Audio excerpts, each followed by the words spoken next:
ओम शांति। तो आज एक बहुत अच्छा विषय पर चर्चा करेंगे। हम जीवन में नैतिक मूल्यों को कैसे धारण करें, मूल्यों का, नैतिक शिक्षा का जीवन में क्या महत्व है, क्योंकि आज के बच्चे कल का भावी समाज है।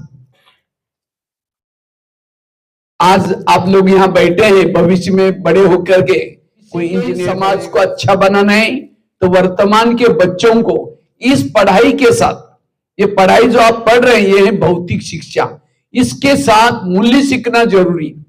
सहन करना, मीठा बोलना, सत्य बोलना, भाईचारा रखना, इसको कहते हैं नैतिक मूल्य।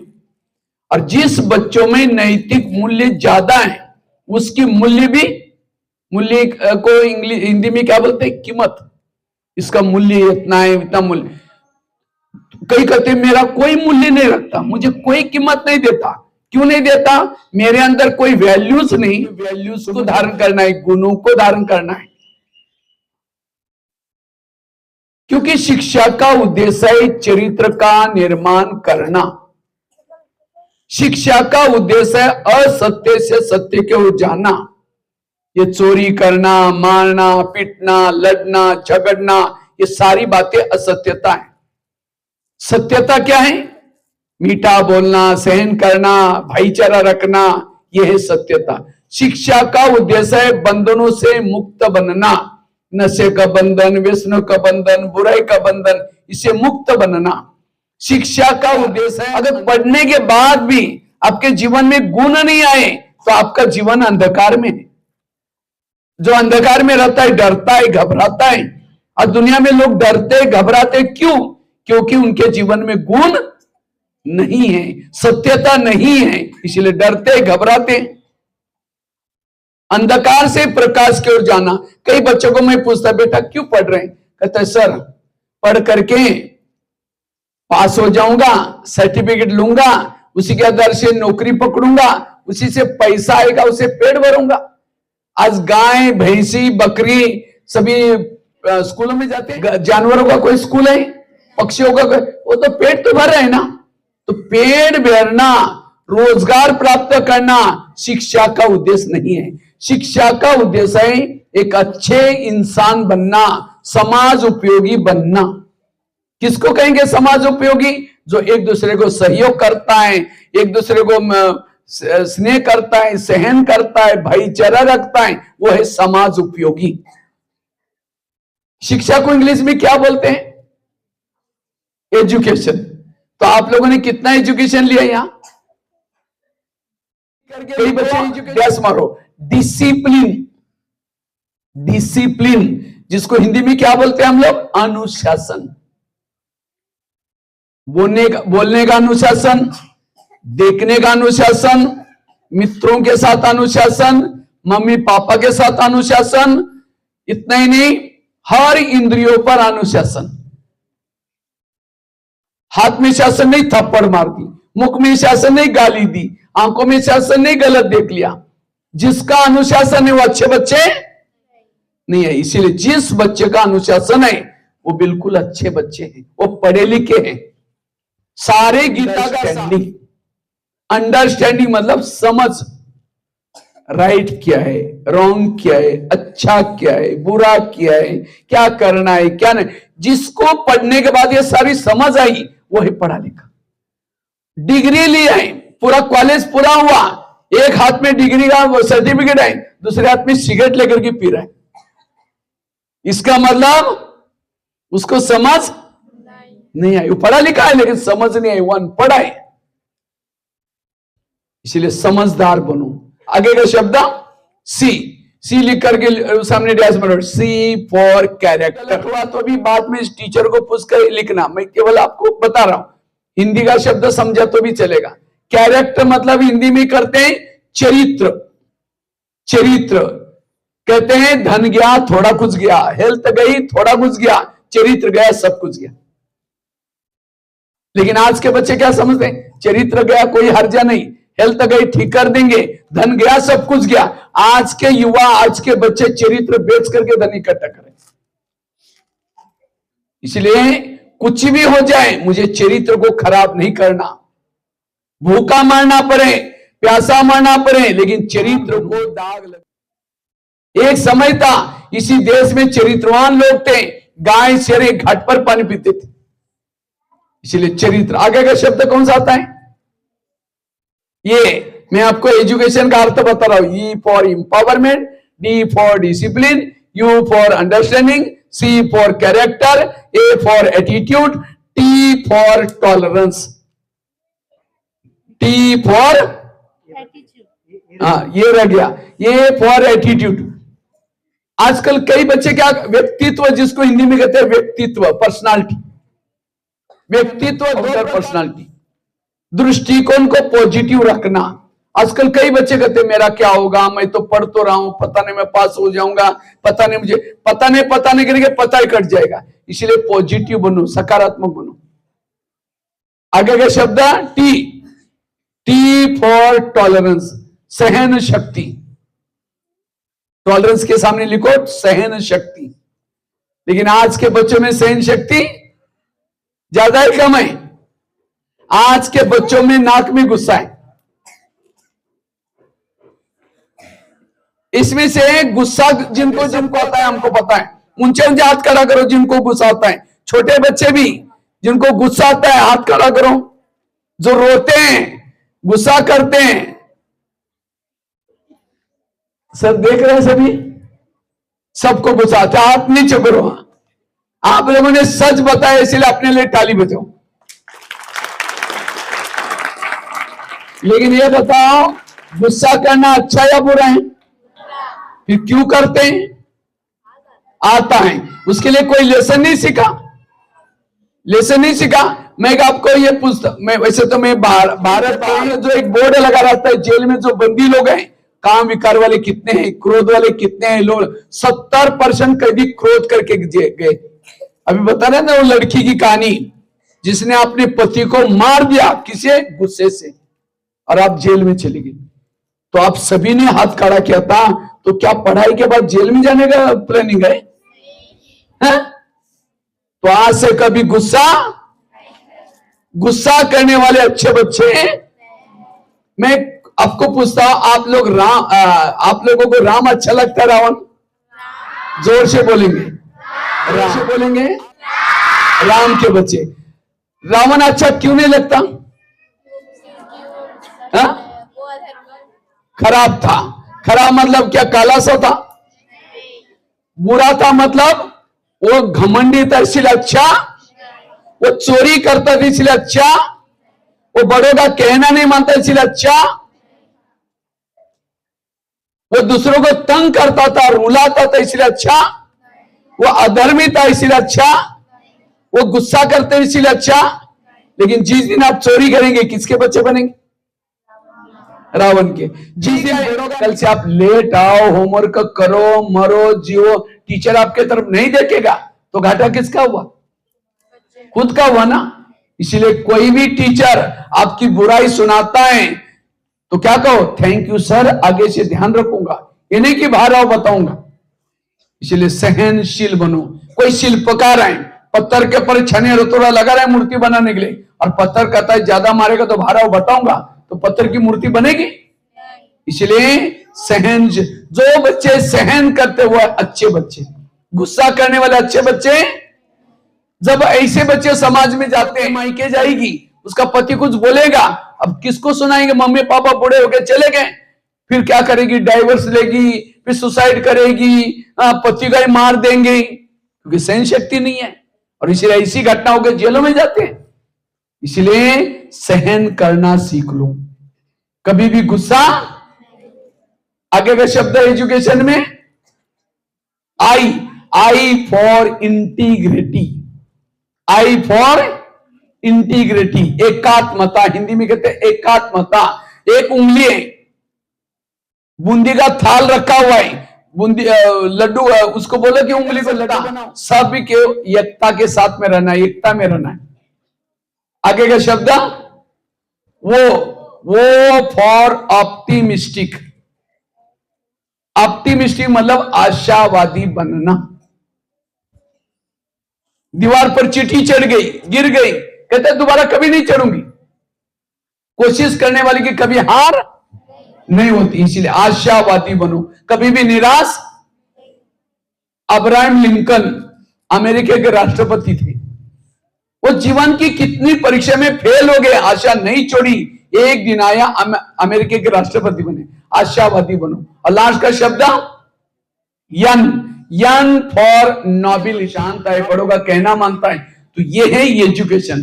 तो ये सारी बातें सीखे आप लोगों ने, एक टीम में फेल है सारे, तो बाकी सारे शब्दों की हालत क्या है? ये सीखना, इसको कहते एजुकेशन।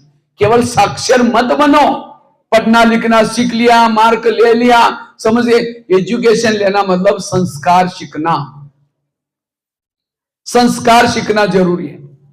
लेकिन आज के बच्चे क्या करते हैं? टेबल कोई है, टेबल के पांव कितने होते हैं? अगर एक ही पांव है बाकी तीन नहीं है तो टेबल क्या हो जाएगा? विद्यार्थी जीवन में 4 पांव मजबूत चाहिए। हाँ, उसको भी भले लिखो, एक IQ, तीसरा पाव है MQ, MQ means moral values, नैतिक क्षमता, और चौथा पाव है SQ, SQ मीन्स स्पिरिचुअल, आध्यात्मिकता। 4 पाव चाहिए मजबूत। IQ इंटेलिजेंट लेवल, बौद्धिक क्षमता, EQ इमोशनल भावनात्मक क्षमता, तीसरा MQ मॉरल नैतिकता, चौथा SQ स्पिरिचुअल आध्यात्मिकता। लेकिन आज हमारा ध्यान किसके पर है? केवल IQ के तरफ। टीचर कहता है तुम पढ़, मम्मी कहता है तुम पढ़। पढ़ना कोई बुरी बात नहीं, लेकिन केवल पढ़ाई में होशियार हुआ, यहां से तो पास हो जाएगा, समाज में फेल हो जाएगा। इसलिए पहले जमाने में होशियार लोगों को पहले चांस देते थे, आजकल ऐसा नहीं। आजकल देखते हो खड़ा कैसे रहता है, बोलने की तमीज क्या है, ये देखते हैं। इसलिए रावण बहुत होशियार था, लेकिन रावण असफल बना, क्योंकि रावण के अंदर अभिमान था। जिसको जो होशियार है उसको अभिमान आता है। इसलिए केवल IQ नहीं, IQ के साथ EQ। आज के बच्चों में कोई टीचर के लिए भावना नहीं, मम्मी पापा के प्रति भावना नहीं। मुझे याद है मेरे स्कूल में एक बच्चा था, जब भी टीचर ब्लैक बोर्ड पर लिखता था, वो बच्चा जोर से आवाज करके सबका ध्यान अपनी तरफ खिंचवाता। अब जब मैं गांव में जाता हूं, उस बच्चे को नौकरी नहीं, शराब पी करके गटर में पड़ा रहता है। क्यों? विद्यार्थी जीवन में उसने गुरु का श्राप किया है। गुरु, टीचर और आपका रिश्ता क्या है? क्या रिश्ता है? गुरु और शिष्य। स्कूल कोई धर्मशाला नहीं। तो इसीलिए हमेशा जीवन में सफल बनने के लिए आप लोगों को बनना है सफल, अच्छे बच्चे बनना है। 2 दुआएं लो, एक है टीचर की दुआ, गुरु की, दूसरा है मम्मी पापा की दुआ। टीचर दुआ कब देंगे? जब आप अनुशासन में रहेंगे, रोज होमवर्क करेंगे, अपनी पाव फैलाओ। जितनी अपनी मम्मी पापा की मिलकत है उतनी अपनी डिमांड करो। इसलिए मम्मी पापा को परेशान नहीं करना है, इसलिए तब दुआएं मिलेगी। और जब दुआएं मिलेंगे जीवन में कभी असफल नहीं बन सकेंगे। साथ में MQ, MQ means moral values. एक सहन शक्ति की कमी। आप लोगों ने बताया कि मुझे सहन नहीं होता, गुस्सा आता है। अभी मैं एक स्कूल में गया था, एक 10वीं कक्षा की बच्ची थी। 10वीं कक्षा की किसी लड़कियों ने उसको चिढ़ाया, उसको सहन नहीं हुआ, तो एक मालगाड़ी ट्रेन जा रही थी, उसके नीचे जाके कूद के मर गई। उसने सब कुछ सीखा, पढ़ाई में होशियार थी, क्या नहीं सीखा? MQ नहीं सीखा, सहन करना नहीं सीखा। अगर सहन करना नहीं सीखेंगे, समाज की परीक्षा में फेल हो जाएंगे। इसलिए MQ सीखना, और साथ में चौथा पावा SQ। आज के बच्चे बड़े होशियार हैं, उन कुछ क्वेश्चन पूछता हूं। चंद्रमा पर पहला कदम 2 प्रदेशों के नाम बताओ। उड़ीसा, बिहार और बहुत अच्छे। एक लास्ट में क्वेश्चन पूछता हूं, आप सभी कौन हैं? इंसान, मानव है। मैं तो सुनी का था जानवरों के सभा में मैं आया। हाँ, कौन है सभी? आप लोग खुद का परिचय नहीं। चंद्रमा पर कौन गया सब पता है, प्रधानमंत्री कौन है, सारा दुनिया का ज्ञान है, लेकिन मैं कौन इसका पता नहीं है। खुद को ही भूले। समझे कोई गाड़ी पड़ी है, क्या पड़ी है? गाड़ी के अंदर पेट्रोल डीजल सब कुछ है, ड्राइवर नहीं है, गाड़ी चलेगी? तो गाड़ी की महत्व की चीज क्या होती है? मुर्दा बोलता है, मुर्दा देखता है। क्यों? ड्राइवर नहीं। इसी तरह शरीर में सबसे महत्व की चीज क्या है? आत्मा। क्या है? तो क्या आत्मा के बारे में नॉलेज है? आत्मा इस बॉडी में रहती, आत्मा बोलती है, मुख नहीं बोलता। कान नहीं सुनता, सुनती कौन है? आत्मा। आंखें नहीं देखती, देखती कौन है? तो वास्तव में हम सभी कौन है? आत्मा। कौन है? तो आत्मा शरीर में करती कहां है? यहां सभी उंगली करके दिखाएंगे, यहां आत्मा रहती है। इसीलिए मंदिर में जाकर तिलक लेके कहां लगाते हैं? यहां। ऐसे नहीं कि तिलक लेके कोई गाल में लगाया, कोई यहां लगाया। नहीं, आत्मा का घर कहां है? कहां घर है? ये शरीर घर नहीं, 100 साल के बाद फिर जाना है। कहां जाना है? घर। कौन से घर जाएंगे? कहां भटकेंगे फिर? आत्मा का घर इस दुनिया से भी पार, चांद सूरज तारंग के भी पार, परम धाम, शांति धाम, ब्रह्मलोक, वहां से हम आए हैं, जाना भी। कहते ना, नंगे आए हैं नंगे जान। नंगे मतलब कपड़े, बिना कपड़े की बात नहीं, ये शरीर पे कपड़ा भी नहीं होगा, केवल आत्मा ज्योति आती है। यहां का शरीर धारण करते जाते समय, केवल जाते समय संस्कार जाते हैं। अगर मैंने जीवन में किसी का मर्डर किया है, हाथ से चोरी की, सब हम आपस में बस इतना भी याद रखो, आपके संस्कार अच्छे बनेंगे। हिंदू हो, मुस्लिम हो, सब हम भाई बहन, सबके साथ मिलकर रहना, कभी झगड़ा हम आपस में भाई भाई नहीं करेंगे, कभी आपस में लड़ाई। लेकिन आज के बच्चे बिगड़ते क्यों? लिखो, बिगड़ने के कारण। बिगड़ने का पहला कारण है गलत संगत। संगत। जो बच्चे मोबाइल में गलत चीजें लाकर देते हैं, गलत संगत है। जो बच्चे क्लास मिस करने की प्रेरणा देते हैं, गलत संगत है। जो बच्चे क्लास में आपको डिस्टर्ब करते हैं, चिमटी लेते हैं, वहां से। उनका गुरु कौन था? गुरु द्रोणाचार्य। एक ही गुरु था, लेकिन कौरव राक्षस बने, पांडव अच्छे बने। क्यों? पांडव की संगत कृष्ण के साथ और कौरव की संगत शकुनी मामा के साथ। सारा खेल संगत के ऊपर है। एक ही स्कूल में पढ़े थे, और कोई चोर डाकू बना और कोई क्या बना? अच्छा इंसान बना। क्योंकि चोर डाकू वो क्या करता था? जब बच्चा था, लाश में बैठता था, बदमाशी करता था, चोरी करता था, वो संस्कार लेके गया। इसलिए अच्छे संस्कार। एक कहानी सुनाता हूं, कहानी का टाइटल लिखो, कहानी का हेडिंग लिखो, कौवा और हंस की कहानी। खाना नाश्ता नहीं किया? जोर से बोलो, आवाज नहीं आया। सुधरते। और सिनेमा, टीवी, मोबाइल, फेसबुक ये सब देखने बाद सुधरते बिगड़ते हैं? जोर से बोलो, बिगड़ते। और इसमें से कौन कौन देखता है मोबाइल, टीवी? कौन कौन देखता है? हाथ खड़ा करो। झूठ बोले कौवा काटे, सब देखते हैं, ये भी पता है, छोटे छोटे बच्चे भी। ऊंचे ऊंचे हाथ खड़ा करो। अच्छा, सब लोग देखते हैं, हाथ नीचे करो। अभी आप लोगों ने क्या बोला था? इसे बिगड़ते। तो आपको बिगड़ना है, सुधरना है? दोनों में लड्डू खा रहे।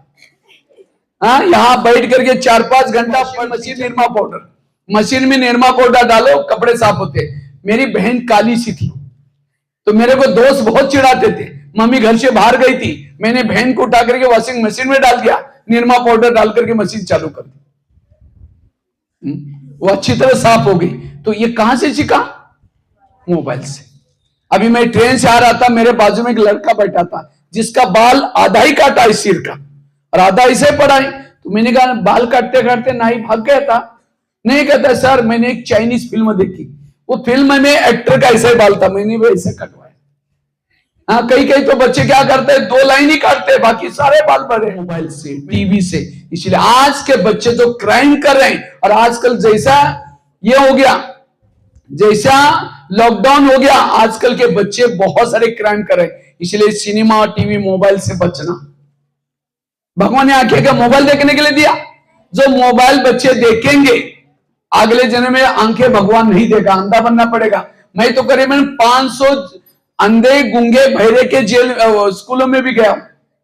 इसलिए आज से मोबाइल, कई कहते सर हम और कुछ नहीं देखते, कार्टून देखते। कार्टून देखने के बाद कार्टून बनना है था। मैं हनुमान की फिल्म देखता था, हनुमान कैसा लंका में जाता है, चारों तरफ से राक्षस खड़े थे तो भी इनसे डरता नहीं, जा करके सीता को संदेश सुनाता राम का। तो मैं भी सोचता था मैं भी कोई ऐसा काम करो जो हनुमान ने किया। उसकी प्रेरणा लेकर के भारत के 1200 जेल के अंदर जाकर के कैदियों को सुधारने का काम किया, जिसके कारण इंडिया बुक ऑफ रिकॉर्ड में नाम दर्ज हुआ। अच्छी फिल्म देख के अच्छा काम किया। तो आप भी फिल्म देखो, मोबाइल देखो, अच्छी चीजें देखना। एक मेमोरी कार्ड है भरा हुआ है, उसके अंदर और मैटर डालो, अंदर से क्या बचेगा? नो स्पेस, जगह ही नहीं। सिनेमा, टीवी, मोबाइल से बचना। तीसरी चीज क्यों बिगड़ते हैं? पहली चीज लिखा, आज के बच्चे, छोटे छोटे बच्चे गुटखा खाते हैं, नशा करते हैं। गुटखा खाना अच्छा है बुरा है? कोई खाता उसको फील नहीं करना। गुटखे के 3 शब्द हिंदी में अपने डायरी में नोट करो। 3 शब्द, गुटखा लिखा, 3 शब्द लिख करके ट के ऊपर क्रॉस मार दो, ट काट दो, और बाकी 2 शब्द जोर से पढ़ो। क्या आएगा? पढ़ो जोर से। समझ में आया क्या खाना?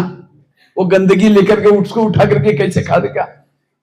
आज का इंसान गुटखा नहीं खा रहा, वो शरीर है, आत्मा मूर्ति बैठी है, सामने गुटखा लगाएंगे, डालेंगे, सिगरेट पिएंगे, आत्मा को शांति मिलेगी? इसलिए कभी भी नशा। एक अभी मैं माउंट आबू में गया था, माउंट आबू के एक हॉस्पिटल में गया था। एक 10वीं कक्षा की बच्ची थी जिसके गले में नली डाली थी यहाँ, और नली डाल करके उसकी माँ सब्जी का सूप पिला रही थी उसमें से। मैंने उसके मम्मी को पूछा इसको क्या हुआ?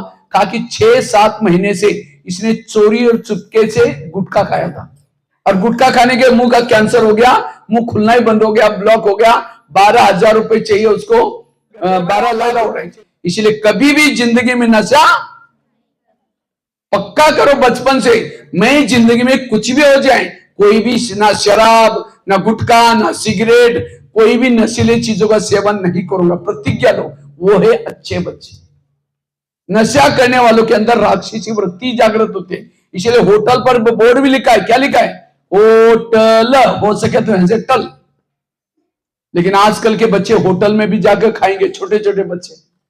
होटल में बनाने वाला क्या समझता है? पैसा कमाना है, पैसा। वो खाएंगे, आपको भी लगेगा पैसा कमाना है, चोरी करना पड़े, मारना पीटना। महात्मा गांधी की कहानी। एक बार महात्मा गांधी समुद्र में जा रहे थे, एक अंग्रेज भी बैठा था। अंग्रेज ने देखा महात्मा गांधी ध्यान में जा रहे थे मस्त होकर, तो उन्होंने 25-30 पन्ने लिया, बहुत सारी चीजें लिखी, पिन लगा करके महात्मा गांधी को पढ़ने के लिए दिया। महात्मा गांधी ने एक एक लाइन पढ़ी, पिन निकाली, धोती को लगा, पन्ने वापस दिया। तो अंग्रेज कहता महात्मा जी आपने 25 पन्ने पढ़ा, कुछ बोला नहीं, अच्छा लगा बुरा लगा? गालियां लिखी थी। तो महात्मा गांधी हाथ जोड़ के कहता आपका बहुत धन्यवाद, वो पिन मेरे काम की थी, ले ली, पन्ने कोई काम की नहीं, इसलिए वापस कर दी। कोई गाली देता है कोई काम के? आम का पेड़ है, कौन सा पेड़? बहुत। कितनी कहानी सुनाई? कहानी कितनी सुनाई? पहली कौन सी सुनाई? कंवरांझ की, दूसरी महात्मा गांधी की, तीसरी आम की, चौथी ज्ञानेश्वर महाराज की, ये 5वीं कहानी है। कितनी कहानी? मेरे पास 900 कहानी है। कितनी? तो कौन कौन सुनना चाहेंगे 900 कहानी? अच्छा, सबको सुनना है, लेकिन जब सुनते रहेंगे 2 दिन यहीं बैठना पड़ेगा, घर में जाने की छुट्टी। बैठ सकेंगे, लेकिन आज नहीं सुनाएंगे, मुझे भी आज माउंट आबू निकलना है, मैं आपको। ठीक है, तो सुना रहा था, एक कौवा था, दुनिया छोड़ करके जा रहा था। तो इतने में उसको एक कोयल मिली। कोयल कहते कि भैया तुम क्यों जा रहे? कहता मैं जहां भी जाता हूं, जिधर भी जाता हूं, सब लोग मुझे पत्थर मार के भगाते, मुझे नहीं रहना। कोयल ने कहा कि ऐसी बात नहीं, मेरे को कोई नहीं मारता, मैं तो जहां भी जाते कोई नहीं मारता। इतने में कौवे की नजर कहां गई? कोयल के गले के अंदर हार थी, उसके ऊपर गई। कहा कि बहन तुमने हार कहां से लाया? कहते मैं स्वर्गलोक में गई थी, वहां मैंने गीत गाया था, उसकी गिफ्ट मिले। कहता मैं भी जाऊंगा, मैं भी गीत गाऊंगा। कहा कि जाना, लेकिन अपनी वाणी को सुधार के जाना, क्योंकि दोनों का कलर सेम। सभी को सभागृह में बुलाया, कवि को कहा कविता चालू करो, उसकी वही वाणी थी। वाणी सुन करके सबके कान फटने लगे, पत्थर मार के भगा। तब कवि को याद आया कोयल ने क्या कहा था। कहने का मतलब इसी स्कूल से समाज में जाना है, मीठा बोलना सीख के जाना है, नहीं तो आपको कोई भी पसंद। इसलिए मीठा बोलो। लास्ट का एक गुण सुना करके पूरा करता हूं। तीसरा गुण है गुणग्राही। पहला गुण बताया सहन शक्ति का, दूसरा मीठी वाणी, और तीसरा गुणग्राही। अगर ये 3 भी गुण सीखेंगे अच्छे बच्चे बनेंगे। किसके ऊपर बैठी है सरस्वती मां? बैठती थी हंस के ऊपर। हंस अर्थात अंदर बाहर सोचे। आप लोगों को हंस अच्छा लगता है? कौवा कौवा क्यों अच्छा नहीं? वो काला है, नजरों में चंचलता है, गंदगी करता है। और हंस का कलर कैसा है? व्हाइट। वो पानी और दूध इकट्ठा करके दो, नीर अलग पानी अलग दूध अलग करता है। कंकड़ मोती इकट्ठे करो, कंकड़ छोड़ेगा, मोती चुगेगा। इसी तरह ज्ञान उसके दिमाग में बैठेगा। सरस्वती जो हंस है, घर में टीवी देख के आएगा, क्लास में कोई नशीली चीजों को खा के। 6 लिखो, 3 मूर्तियों की कहानी। 3 मूर्तियों की कहानी। एक व्यक्ति ने 3 मूर्तियां बनाई। कितनी मूर्तियां? तीनों का कलर एक जैसा, पेंटिंग एक जैसा, लेकिन तीनों की कीमत अलग अलग। एक मूर्ति की कीमत थी 100 रुपए, दूसरी की 200 और तीसरी की 300। एक व्यक्ति ने मूर्ति खरीद करने के लिए गया, पूछा कि कितने में? कहा कि 100 रुपए, दूसरी 200 और तीसरी। उसने कहा क्यों भाई, कलर एक जैसा, पेंटिंग एक जैसा, कीमत अलग क्यों? कहता मैं बताता हूं। 100 रुपए वाली मूर्ति ली, उसके कान में 1 रुपए डाला, दूसरे कान से निकल गया, कीमत 100 रुपए। दूसरे के कान में डाला, मुख से बाहर आया, कीमत 200। तीसरे का कान में डाला, पेट में चला गया, कीमत। तो आप कौन सी लेंगे? 300। आप सभी भी मूर्तियां बैठे, सबका पेंटिंग यूनिफॉर्म कैसा है? एक जैसा, सब दिखने में एक जैसे, लेकिन आज सबकी कीमत अलग अलग है। कोई 100 रुपए, कोई 200 और कोई 100 रुपए। किसको कहेंगे? जो ज्ञान की बातें आपके कान में डाली, टीवी नहीं देखना, मोबाइल नहीं देखना, गुस्सा नहीं करना, फैशन नहीं करना, सुना और दूसरे कान से निकाल दिया। घर में जाएंगे, यही निकाल दिया, उसकी कीमत कितनी हो जाएगी? और तोते की कीमत, रोज कहते भारत मेरा देश है, सारे भारतीय मेरे भाई बहन बोलते भी, झगड़ा भी करते, तोता रहा, उसकी कीमत 200। और जो सुन करके पेट में डालेंगे, आज से इस भैया ने इतनी अच्छी बातें बताई, आज से हम टीवी नहीं देखेंगे, नशा नहीं करेंगे, गुस्सा नहीं करेंगे, एक एक चीज को पेट में डाला, उसकी कीमत 300। तो 300 रुपए वाला कौन कौन बनेगा? हाथ खड़ा करो। 300 रुपए वाले कौन कौन बनेंगे? चलो बहुत अच्छा, हाथ नीचे करो। किसी ने आधा हाथ खड़ा करना, मैंने 150 रुपए वाला है, ऐसा हाथ है उसका। हाँ, हाथ खड़ा करो 300 रुपए वाले। हाँ, अब ठीक लग रहा है थोड़ा, हाथ नीचे करो। ये कब तक? शाम तक इतना रहेगा, फिर बाद में ऐसा ऐसा ऐसा जैसे थे वैसे। कुत्ते का पूंछ नली में डाला सीधा करने के लिए, निकाल दिया, फिर 15 दिन के बाद फिर टेढ़ा की टेढ़ा, ऐसा तो नहीं। इसलिए आज से हमें कितना रुपए वाला मूर्ति बनना है? 300। और वो समाज के, देश के कोई काम के, बाकी 100 रुपए वाला 200 रुपए वाला कोई काम का नहीं है। इसलिए 300 रुपए वाला मूर्ति बनो। कितनी कहानी सुनाई? 6 कहानी। 11 साल स्कूल में नहीं गया था, क्योंकि माँ बाप पढ़े लिखे थे नहीं। तो 11 साल के बाद अपनी खेती से एक रोज बच्चा जाता था। मैं सोचता था बच्चा रोज कहां जाता है, उस बच्चे के पीछे पीछे गया। एक मंदिर में स्कूल लगती थी, एक ही रूम थी, 7 कक्षा इकट्ठी बैठती पढ़ती थी। मैंने कहा सर मुझे भी पढ़ना है। तो टीचर ने मना किया, आप तो बड़े हो गए, थोड़ी पढ़ सकते हैं। मैंने कहा सर मुझे कोई सर्टिफिकेट नहीं चाहिए, मुझे क सीखना है। मेरी लगन देकर के टीचर ने 5वीं कक्षा में बिठाया, कहा कि पहली को सुनाएगा तो भी सुन लेना, दूसरे को। रोज जब जाना शुरू किया, घर वालों ने पूछा रोज तुम कहां जाते हो? मैंने कहा स्कूल में। कहा कि स्कूल क्या होता है? हमने कहा उसमें पढ़ते हैं। कहा आपने पैसे नहीं जाना। मैं रोज सवेरे जल्दी उठता था, नीम के बीच कौन? आत्मा का रहने का स्थान ऊपर क्या? छत पर। बादलों से भी पार, चांद सूरज तारंग से भी पार, परम धाम शांति धाम। और परमात्मा का स्थान वही। तो हम बस इतना भी याद रखेंगे। और क्या सुनाया? बिगड़ने के 5 कारण: गलत संगत, सिनेमा, नशा, व्यसन, फैशन, इससे बचना। और क्या सुनाया? कोई गाली देगा तो क्या बोलेंगे? Thank you. सहन शक्ति का गुण, मीठी वाणी, गुण ग्रहण करना, ठीक है। और ये बातें केवल मैंने सुना ही नहीं, 2 मिनट में मेरा अपना परिचय सुना करके लास्ट। 11 साल स्कूल में नहीं गया था, क्योंकि माँ बाप पढ़े लिखे थे नहीं। तो 11 साल के बाद अपनी खेती से एक रोज बच्चा जाता था। मैं सोचता था बच्चा रोज कहां जाता है, उस बच्चे के पीछे पीछे गया। एक मंदिर में स्कूल लगती थी, एक ही रूम थी, 7 कक्षा इकट्ठी बैठती पढ़ती थी। मैंने कहा सर मुझे भी पढ़ना है। तो टीचर ने मना किया, आप तो बड़े हो गए, थोड़ी पढ़ सकते हैं। मैंने कहा सर मुझे कोई सर्टिफिकेट नहीं चाहिए, मुझे क सीखना है। मेरी लगन देकर के टीचर ने 5वीं कक्षा में बिठाया, कहा कि पहली को सुनाएगा तो भी सुन लेना, दूसरे को। रोज जब जाना शुरू किया, घर वालों ने पूछा रोज तुम कहाँ जाते हो? मैंने कहा स्कूल में। कहा कि स्कूल क्या होता है? हमने कहा उसमें पढ़ते हैं। कहा आपने पैसे ने नहीं जाना। मैं रोज सवेरे जल्दी उठता था, नीम के बीज इकट्ठे करता था। Pin drop silence. मैंने आपको आंखें बंद करने के लिए इसीलिए कहा क्योंकि आंखें खोल करके सारा दिन हम दूसरों को देखते हैं, दूसरों के बारे में सोचते हैं। अब इस 3 मिनट के लिए अपनी अंतरात्मा को देखो और चेक करो मेरे अंतरात्मा में किस प्रकार के दाग लगे हैं। गलत संगत का दाग, बड़ों का कहना न मानने का दाग, गुस्सा का। भगवान इस धरती पर मुझे बहुत बड़े कार्य के लिए भेजा है। आज से मैं गलत संगत से बचकर रहूंगा, गलत सिनेमा टीवी से बचकर रहूंगा, कभी भी नशा नहीं करूंगा, एक अच्छा बच्चा बनूंगा। वास्तविक शरीर के अंदर में एक ज्योति हूं, एक लाइट हूं, एक आत्मा हूं। मैं आंखों से देखती हूं, कानों से सुनती हूं, मुख से बोलती हूं। मैं आत्मा इस दुनिया से भी पार, जहां परमात्मा शक्ति निवास करती है, मैं उसी दुनिया का निवासी हूं। अब मैं बुद्धि के द्वारा उस पिता परमात्मा के पास जाता हूं। इस शरीर से एक ज्योति बिंदु बन करके बादलों से भी पार उस परम शक्ति के पास जाता हूं।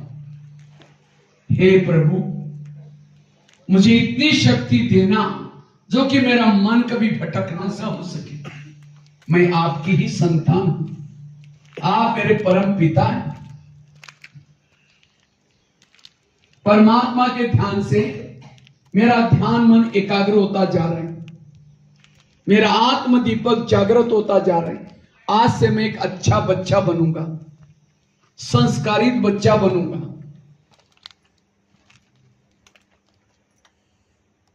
परमात्मा से ऊर्जा लेकर के शांति शांति शांति। धीरे से आंखें खोलेंगे। इसको कहा जाता है मेडिटेशन। रोज सवेरे जब उठते हैं 5, 10 मिनट, 15 मिनट आप मेडिटेशन करेंगे, आपके आत्म दीपक जागृत होगा, बहुत गहरी शांति का अनुभव। अच्छा लगा सभी को? अब दोनों हाथों पर जोर से। हमारे हाथ में एक्यूप्रेशर के पॉइंट होते हैं, जितना उसको एक्टिव करेंगे ब्रेन एक्टिव होगा। इसलिए शिव जी हाथ में डमरू पकड़ करके बजाते, क्यों? एक्टिव बनने के लिए। जोर से जोर से। बहुत अच्छा लगा। ओके, ऊपर ताली बजाइए।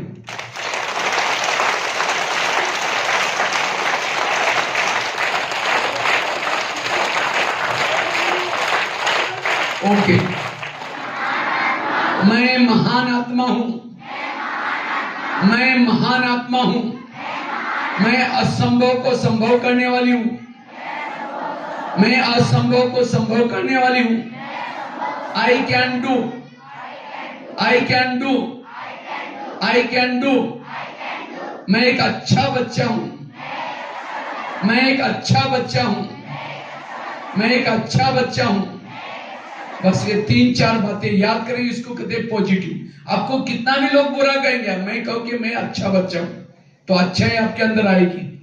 ठीक है? इन कहानियों को जीवन में लाया और उसी दिन आपके मन में, क्योंकि हम समझते हैं कि जब हम शिक्षित हो जाएंगे तो हम एक सम्मानित जीवन जी सकेंगे, जीवन में सुख और शांति आ जाएगी।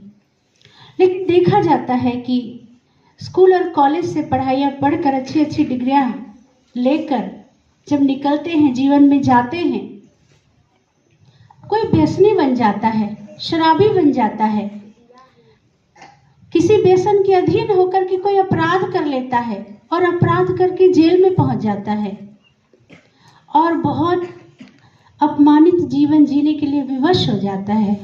उनको वहां भेजा गया, हमें कहा गया कि आप तो नहीं जा सकते उधर, आप महिला कैदियों के पास जा सकते। तो ठीक है, हम चले जाते हैं वहाँ उनको बिठा के कुछ।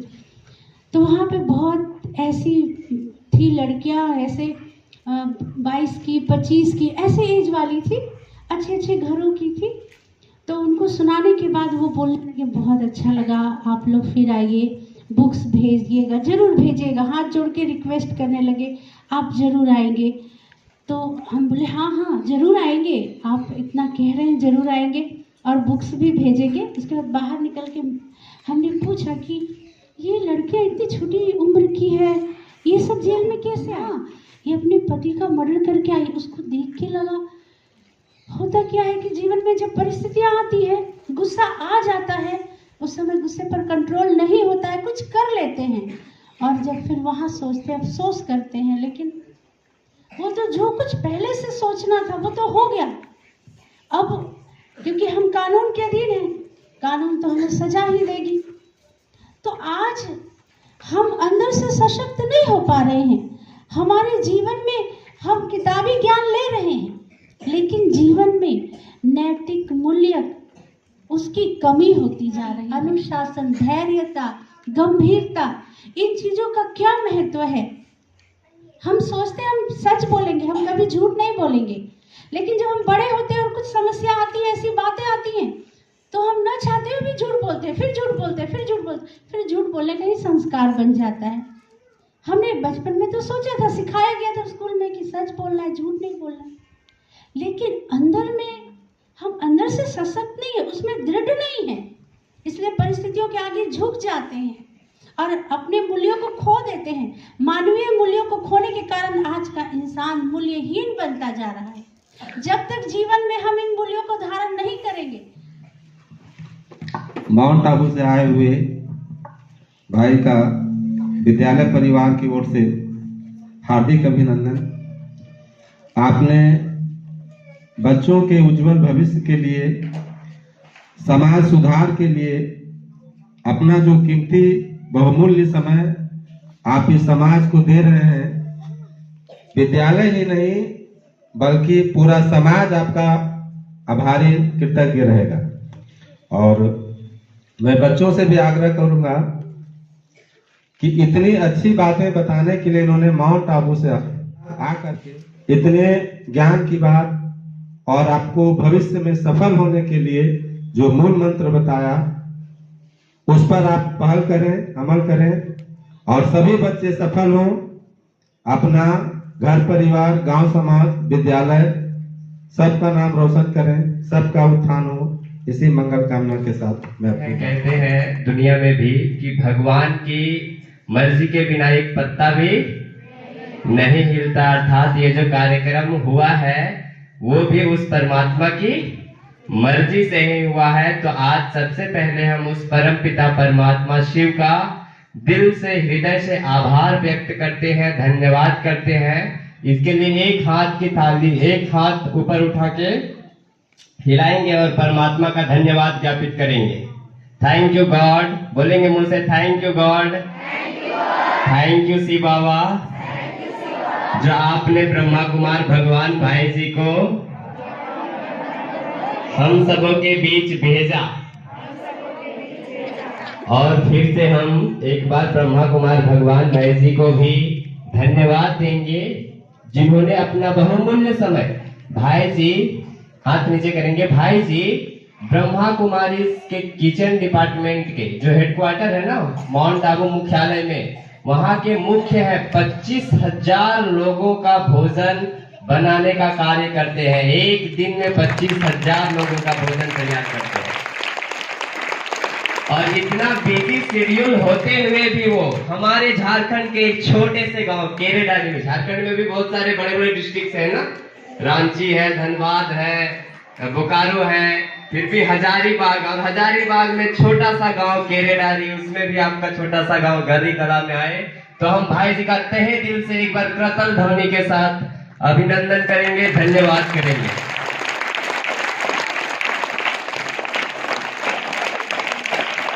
और उनका भी धन्यवाद करेंगे जिन्होंने उन्हें यहाँ बुलाया, उनके रहने का उत्तम प्रबंध किया, उनके भोजन का, क्योंकि कोई लोग बाहर से गेस्ट आते हैं तो गेस्ट के रहने का स्थान भी तो चुनना पड़ता है ना।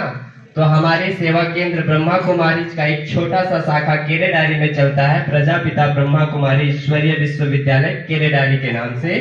जिनकी जिस सेवा केंद्र की संचालिका ब्रह्मा कुमारी सरिता दीदी जो आप सभी के बीच आई हुई है, उन्हीं के माध्यम से, उन्हीं के प्रयासों से बीके भगवान भाई जी का यहाँ आगमन हुआ है। तो एक बार ब्रह्मा कुमारी सरिता दीदी का भी हम करतल ध्वनि से हार्दिक अभिनंदन और स्वागत धन्यवाद करते हैं। इसके बाद मैं धन्यवाद ज्ञापित करूंगा आपके इस स्कूल के प्रिंसिपल सर का भी, क्योंकि भगवान भाई भी आते, सरिता दीदी उनका अभिनंदन करने के लिए रहने का उत्तम प्रबंध भी करते, और अधिसर छुट्टी या परमिशन हम लोगों को यहाँ आने के लिए नहीं देते, तो क्या ये कार्यक्रम हो पाता? नहीं। तो अपने प्रिंसिपल सर के लिए भी एक बार जोरदार करतल ध्वनि से उनका धन्यवाद करेंगे। और एक करतल ध्वनि आप अपने लिए भी, क्योंकि आप लोगों ने बहुत ही बहुमूल्य समय अपने लिए यहाँ पर बचा के रखा है। धूप काफी थी फिर भी। तो इतना ही शब्दों के साथ हम अपनी वाणी को विराम करते हैं। ओम शांति। ग्रुप फोटो के लिए तैयार हो जाएंगे। बच्चे घबराएंगे नहीं, हड़बड़ाएंगे नहीं, आप अपने स्थान पर ही बैठे रहेंगे। सिर्फ जो दूर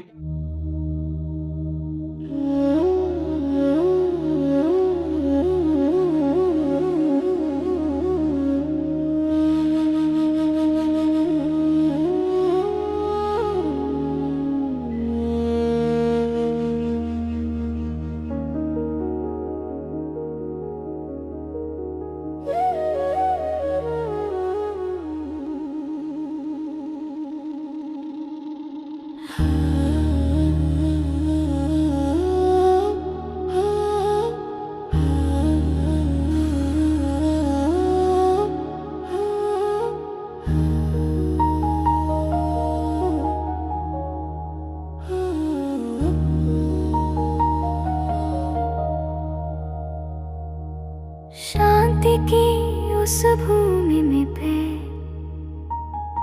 न कोई शब्द न शोर, जहाँ बस मौन ही संगीत है, वही है सच्चा ठार। स्वर्णिम प्रकाश में डूबी आत्माएं निर्मल है, वही मेरा घर है सच्चा, जहाँ प्रभु के संग पल है।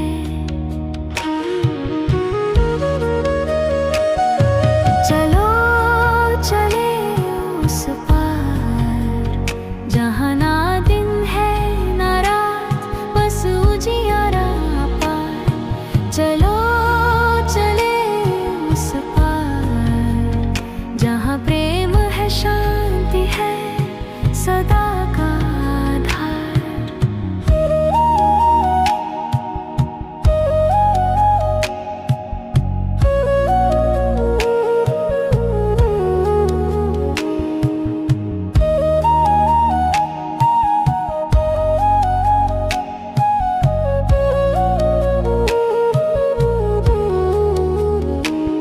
ना दुख वहाँ, ना इच्छा कोई, ना बंधन ना भार, सिर्फ आत्मिक स्वर गूंजते, प्रकाश का संसार।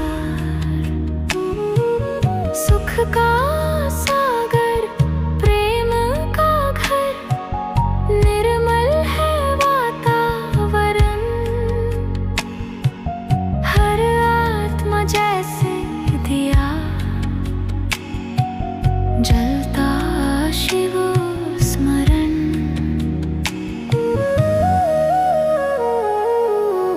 मौन की लहरों में खो जाऊं, स्मृति बने उड़ान। परम धाम की उस ज्योति में पाऊं अपना स्थान।